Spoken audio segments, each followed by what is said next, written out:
Assalamualaikum warahmatullahi wabarakatuh. Untuk minggu ke-12 dan 13 dan 14 ya. Bahasan kita nanti tentang array ya. Gimana untuk minggu 13 kali ini kita bahasan arraynya masih dasar dulu. Nanti untuk yang minggu ke-14 bahasan kita nanti tentang array 2 dimensi ya. Oke, langsung kita mulai saja ya. Nah, pokok dari bahasan kita kali ini itu adalah pengertian array atau larik ya. Kemudian larik pada pemrograman C dan juga nanti ada contoh array atau larik ya. Nah, untuk array 2 dimensi. Array 2 dimensi ini nanti akan kita bahas di minggu 14 insyaallah. Oke, langsung kita mulai saja ya, biar tidak terlalu lama videonya. Oke, ya, pengertian dari array. Jadi array ya atau larik ya menyatakan kumpulan suatu data ya, dimana pada beberapa bahasa pemrograman ya, data yang dikandung pada array itu bertipe sama dan ada juga itu berbeda tipe data. Untuk bahasa pemrograman yang kita gunakan yaitu kita menggunakan bahasa C ya. Bahasa C menggunakan def ya. Array yang digunakan harusnya bertipe data yang sama. Oke. Di dalam algoritma ya, array dinyatakan dengan awalan huruf kapital atau notasi seperti ini. Ya. Ini wajib digunakan ya untuk mengakses suatu array. Oke. Tanda ini digunakan untuk menyatakan data di dalam array. Nah, sebagai contoh ada array A ya, 1 2 3 4. Nah, menyatakan A yang berisi nilai 1 2 3 4. Jadi A ini dia mempunyai nilai 1 2 3 4. Dimana kalau kita lihat di dalam gambarnya ini ya, di sini ada array A 1 2 3 4 ya. Jadi dalam array A itu dia memiliki 4 buah dari elemen nilai ya. Nah, kalau kita lihat ya, untuk menyatakan sebuah elemen dalam array atau larik ya, kita bisa juga menggunakan notasi seperti ini, A dalam kurung indeks. Nah, dalam hal indeks digunakan untuk menyatakan posisi elemen, posisi pertama diberi nilai 0. Jadi ini indeks nanti pasti berurutan 0 1 2 3 4 5 dan seterusnya, atau juga langsung kita mengakses ke suatu nilai yang ingin kita capai. Jadi contohnya A2 berarti langsung di mana A yang punya indeks 2 itu nanti langsung diakses. Nah, ini contohnya di bawah ini ya. Perhatikan untuk gambar ini ya. Oke. Di sini ada larik A atau array A ya. Di sini ada elemen nilai, dan juga ada elemen nilai. Berarti ada 4 buah elemen nilai, di mana setiap elemen nilai itu mempunyai indeks ke-0, indeks ke-1, indeks ke-2, dan juga indeks ke-3. Jadi bisa disimpulkan paling gampang itu seperti ini. A0 itu berarti array A dengan indeks 0, indeks ke-0. Kalau di sini ada A1 berarti array A indeks ke-1. Ini array A indeks ke-2 dan ini juga array A indeks ke-3. Contohnya ya, menunjukkan cara menambahkan elemen pada array A dengan indeks sama dengan 2. Jadi tampilkan langsung aja seperti ini ya. A dalam kurung 2 berarti array A berindeks 2. Nah, adapun array A berindeks 2 itu bernilai 0. Berarti A atau berarti nilai 0 itu dimasukkan ke dalam indeks array 2. Nah, menyatakan pengisian nilai 0 ya ke elemen berindeks 2 pada array A. Oke. Nah, ini konsep array. Oke, saya lanjut. Nah, di sini ya, pada bahasa pemrograman C ya, array dideklarasikan dengan sebagai berikut. Jadi deklarasinya adalah seperti ini, ada tipe, nama data, jumlah elemen, nama data array ya, nama data array, dan juga jumlah elemen.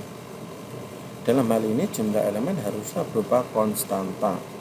Contohnya di sini kita mendeklarasikan ya, int cacah 4, di mana variabel cacah ini bertipe data integer dengan elemen nilai array yang dimiliki oleh cacah itu adalah 4. Oke. Atau cepat kejelasannya ya, penjelasannya. Larik cacah mempunyai 4 buah elemen bertipe integer. Kalau di sini ada char vokal, ya, ada char kota 6 sampai 20 ya. Nah, kalau char vokal ini mempunyai 5 buah elemen bertipe karakter ya. Kemudian char kota ya, ada 620, larik kota mempunyai 6 buah elemen bertipe string dengan panjang maksimal adalah 19 karakter. Nah, karakter 19 karakter saya sebenarnya 20, tapi kita masukkan karakter 0 di itu ya. Oke, pengaksesan elemen larik ya dilakukan dengan menggunakan notasi seperti ini. Nama array ya, indeks. Nah, seperti ini, cacah array 0, indeks array cacah indeks ke 0 sama dengan 1. Jadi merupakan pernyataan untuk memasukkan nilai 1 ke dalam elemen pertama dari array cacah. Nah, kita sudah mengetahui ya, untuk mendeklarasikan model seperti ini. Ada satu lagi juga model di mana mendeklarasikannya itu berbeda. Jadi kalau ini kita masukkan nilainya di sini, tapi kalau yang ini ya, ini langsung kita masukkan nilainya waktu mendeklarasikannya. Oke. Pada bahasa pemrograman C ya, suatu larik bisa langsung diisi dengan suatu nilai ketika larik tersebut dideklarasikan. Contoh ya, ada int jumlah hari, kapasitas jumlah harinya itu dia mempunyai 12 elemen data, di mana datanya itu bernilai ini sampai data ini ya. Di sini jumlah hari untuk indeks ke 0 ya, indeks ke 0 itu ini datanya bernilai 31 untuk indeks 0 ya. Jadi di sini menjelaskan bahwa nilai untuk 0 ya, untuk indeks ke-0 itu bernilai 31, indeks ke-1 bernilai 28, indeks ke-2, ke-3, ke-4, ke-5, ke-6, ke-7 dan sampai ke-12. Nah, kalau penjelasannya itu pada ini. Jadi ada jumlah hari ya. Jumlah hari atau variabelnya ya. Variabel dengan indeks ke-0 itu bernilai 31.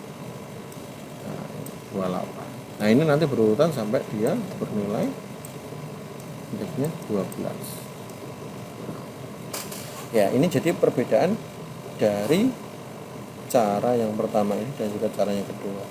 Kalau yang cara pertama, satu variabel nilainya itu dimasukkan di luar pengindeksan awal ya. Kalau di sini langsung dimasukkan di sini. Oke, kita lanjut. Nah, di sini ada contoh ya, untuk menyimpan huruf vokal ya dalam suatu program. Kita running saja. Oke, di sini keterangannya a, i, o, e, o. Oke, kita lihat programnya. Di sini ada char ya, karakter. Nah, dia mendeklarasikan ada 5 buah elemen nilai. Nah, kemudian ada i, di mana elemen nilai dari karakter itu ya, elemen ke-0, 1, 2, 3, 4 ya, itu diisi huruf a, i, o, e, o. Nah, di mana for yang digunakan di sini ya, for digunakan di sini dia hanya untuk looping, untuk menampilkan satu persatu dari karakter yang diakses pada array. Jadi kalau seandainya di sini hanya seperti ini ya, saya contohkan saja. Ini saya komen dulu. Oke, ini karakter yang ingin saya tampilkan cuma karakter ketiga. Berarti karakter ketiga itu berisi huruf E. Kita coba running, apakah akan keluar huruf E? Nah, dia hanya keluar huruf E, tidak keluar seperti ayu ya. Nah, kalau kita menggunakan for untuk looping itu tadi hanya untuk menampilkan semua karakter nilai yang dimiliki oleh array. Oke. Ini contohnya, bisa sampai coba di rumah. Lanjut aja dari sini ya. Ini alternatif ya, alternatif yang dilakukan dengan program yang sama seperti yang di atas tadi, cuma pengaksesannya dia seperti ini.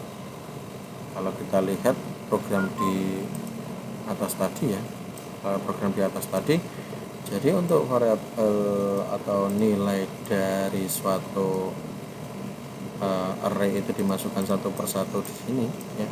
Kalau di sini dia langsung dimasukkan di sini. Ini kalau kita contohkan sama saja hasilnya seperti tadi ya.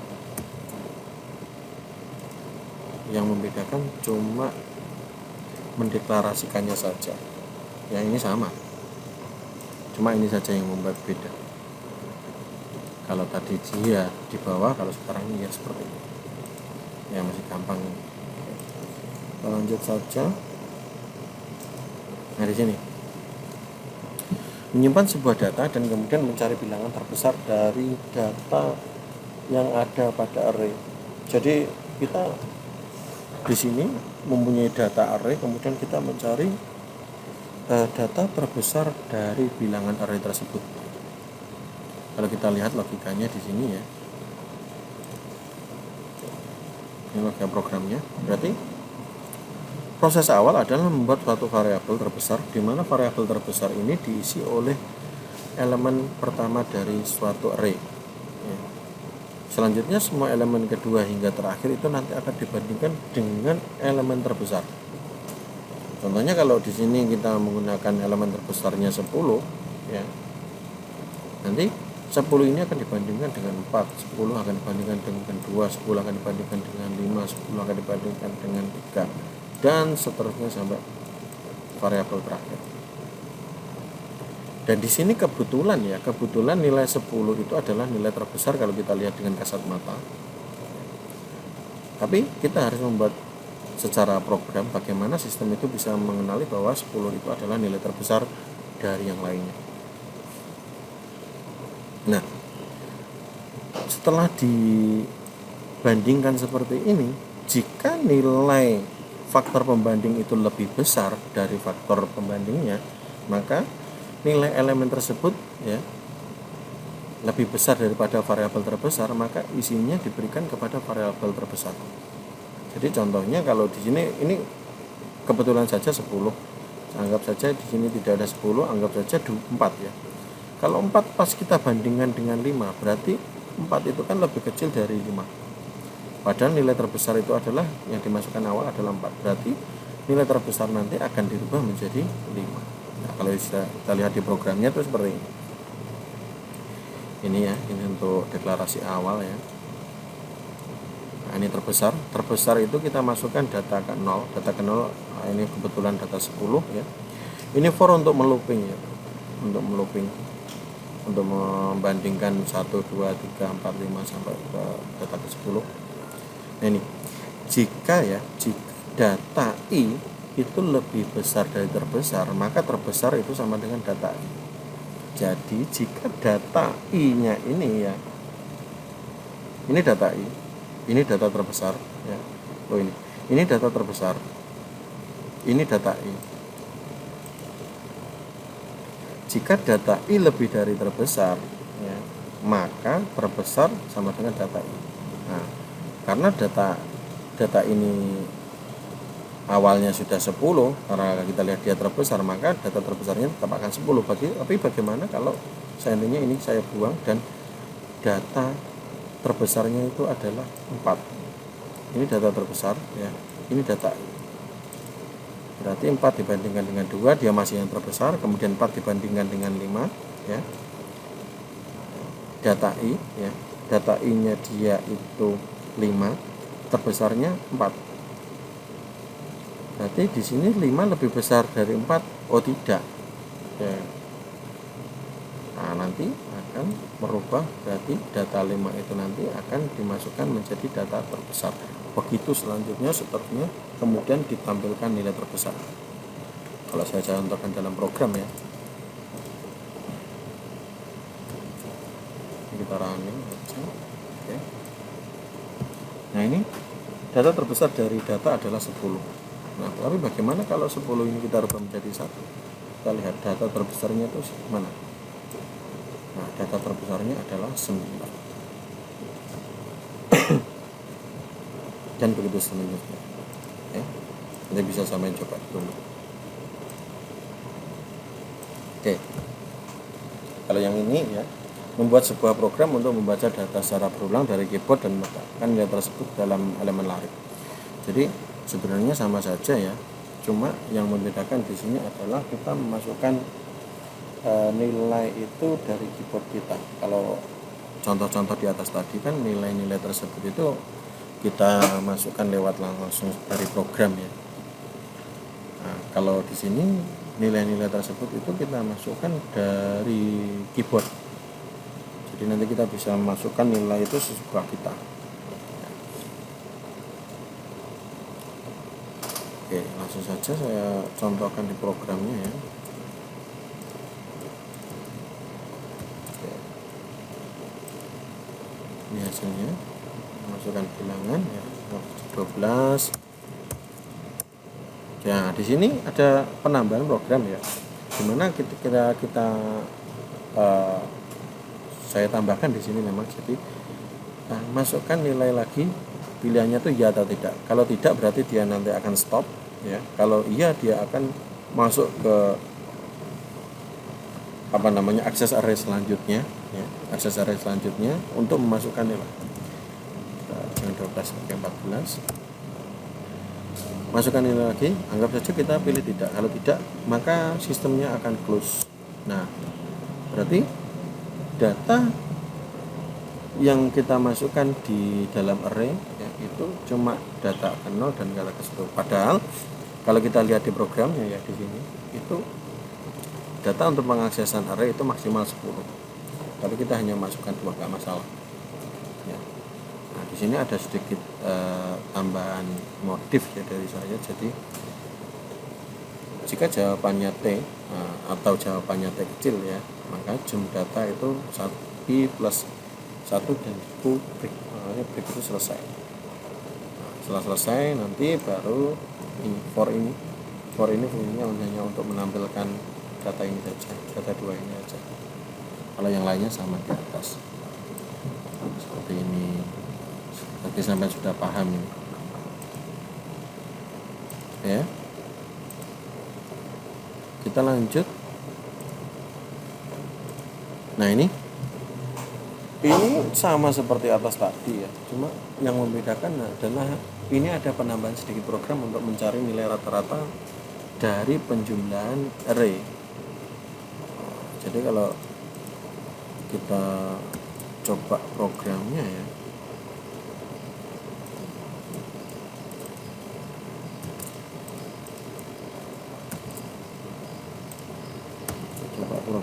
kita coba running compile ya.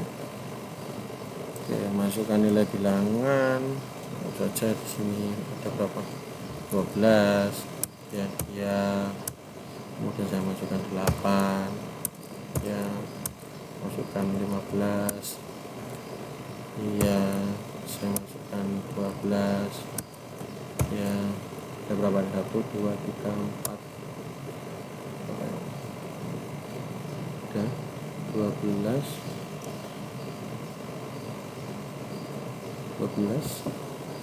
ada 8,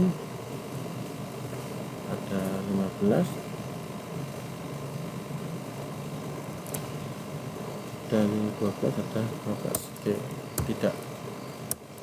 Nah ini.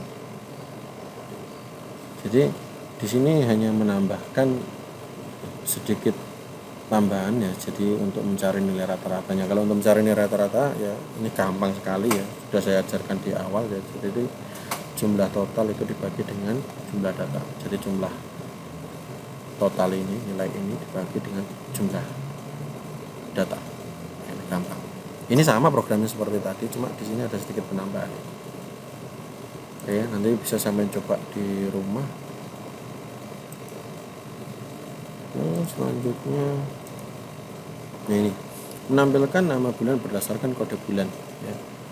Kalau kita sendiri sudah tahu ya, kalau bulan 2 itu Februari, bulan 7 itu Juli, bulan 12 itu Desember. Tapi sistem tidak akan mengenali, makanya kita buatkan suatu program di mana agar dia dapat mengenali berdasarkan dari nilai.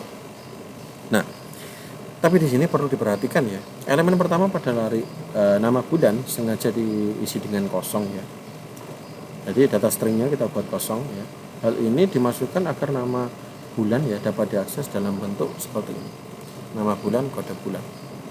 Nah, agar dapat diakses seperti ini. Nah, nama bulan dalam kurung kode bulan. Ini dibuat kosong. Ya. Nah, nanti kode bulan di sini itu nih yang kita masukkan. Ya, untuk 12 ini itu dia untuk nama-nama bulan. Nah, kalau kita coba programnya, ya, programnya masih cukup mudah ya. Jadi ada char ya, nama, ada string kosong, kemudian ada string kosong juga, ada 12 ini untuk bulan Januari sampai Desember. Kemudian kita masukkan ini printf ya, pada bulan 1 sampai dengan 12, scanf %d karena tipe data integer ya pada bulannya. Nah ini kita menggunakan suatu if seperti ini. If kode bulan lebih dari sama dengan 1 dan kode bulan kurang dari sama dengan 12, berarti antara ring 1 sampai 12. Lebih dari itu nanti diabaikan atau nanti else ya, keluar tulisan. Nah, contohnya kalau kode bulan ya, kode bulan kita tulis 2. Berarti kode bulan di sini 2 lebih dari sama dengan 1, betul. Dan juga kode bulan di sini bernilai 2 itu kurang dari sama dengan 12, betul. Berarti printf ya, %s ya, atau kita ambil data string ya untuk menampilkan bulannya. Di sini ada nama bulan. Nama bulannya diambil dari sini, kode bulannya kita ambilkan dari nilai yang kita masukkan dari keyboard. Nanti kalau kode bulan 2 berarti nanti nama bulannya juga itu akan mengakses ke 2 juga. Nah, kita contohkan di running programnya ya. Pokoknya kalau saya masukkan 2 berarti dia bulan Februari. Kalau kita masukkan sejak bulan 7 dia akan Juli. Nah seperti itu. Mungkin sampean bisa coba di rumah ya.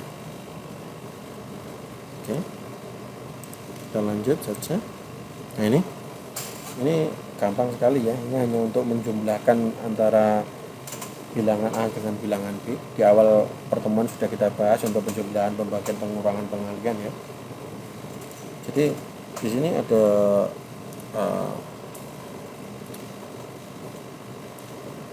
variabel A, variabel B, dan juga variabel C, di mana variabel A ini nanti akan kita jumlahkan dengan variabel B. Hasil penjumlahan dari variabel A dan juga variabel B nanti akan kita simpan di variabel C. Nah, kalau kita lihat ya, kita lihat di sini programnya. For ini hanya untuk looping saja ya. Nah, CI, oke. I awal bernilai 0, berarti di sini adalah C0. C0 sama dengan A. I bernilai 0 dan juga B bernilai 0. Berarti kalau kita bisa tuliskan di sini ya, saya tuliskan di sini C dalam kurung 0 ya, itu sama dengan A dalam kurung 0 ditambah B dalam kurung 0. Nah, berarti untuk indeks C0 itu hasil dari penjumlahan dari A indeks ke 0 dan juga B indeks ke 0. Kalau saya tuliskan lagi di sini C0 ya, itu sama dengan A indeks ke 0 bernilai berapa? 1 ya. Dan juga B indeks ke 0 itu bernilai 4. Berarti C untuk indeks ke 0 ya, itu bernilai 1 tambah 4 berarti 5. Nah, kita lihat di sini. Ada 1, 4 dan hasilnya 5. Nah, ini adalah basic dari penjumlahan ya. Nah, tapi kita harus memahami logikanya ini dulu ya. Kalau kita tidak memahami logika ini, nanti sampean pasti tidak akan bisa menggunakan for ya. Makanya untuk mempermudah penjumlahan yang dari suatu sistem ya, kita selalu menggunakan for untuk mempercepat prosesnya. Bisa saja dilakukan secara manual seperti ini, tapi ini membutuhkan waktu yang cukup lama. Tapi kalau menggunakan for cukup 1 kali saja, nanti bisa mengeksekusi semuanya. Nah, dari logika dasar ini ya, ini kemudian kita terapkan di dalam sistem ini dengan menggunakan for agar dia looping, dimana kalau C di sini sama dengan indeks ke 1 berarti A juga berindeks ke 1 karena dia bernilai I nya berarti pasti tambah 1. Berarti C1 ya, itu untuk menyimpan hasil penjumlahan A1 dan juga B1. A1 B1 itu nilainya 26, 2 dan 6. Berarti C1 itu sama dengan 8. Keluar lagi di sini. Dan begitu seterusnya. Ya. Ini kalau saya contohkan di programnya ya.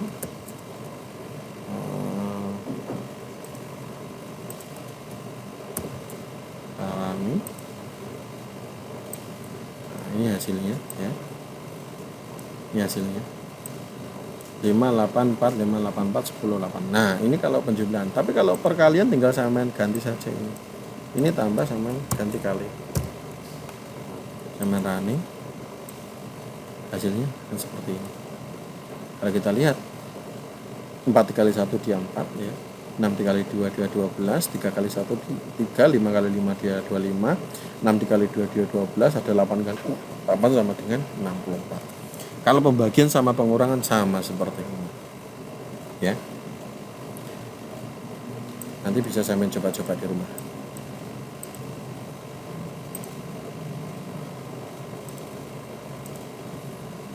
Oke, saya rasa cukup ya untuk pertemuan minggu ke-11 kali ini. Semoga sampean bisa memahami materi yang telah saya berikan.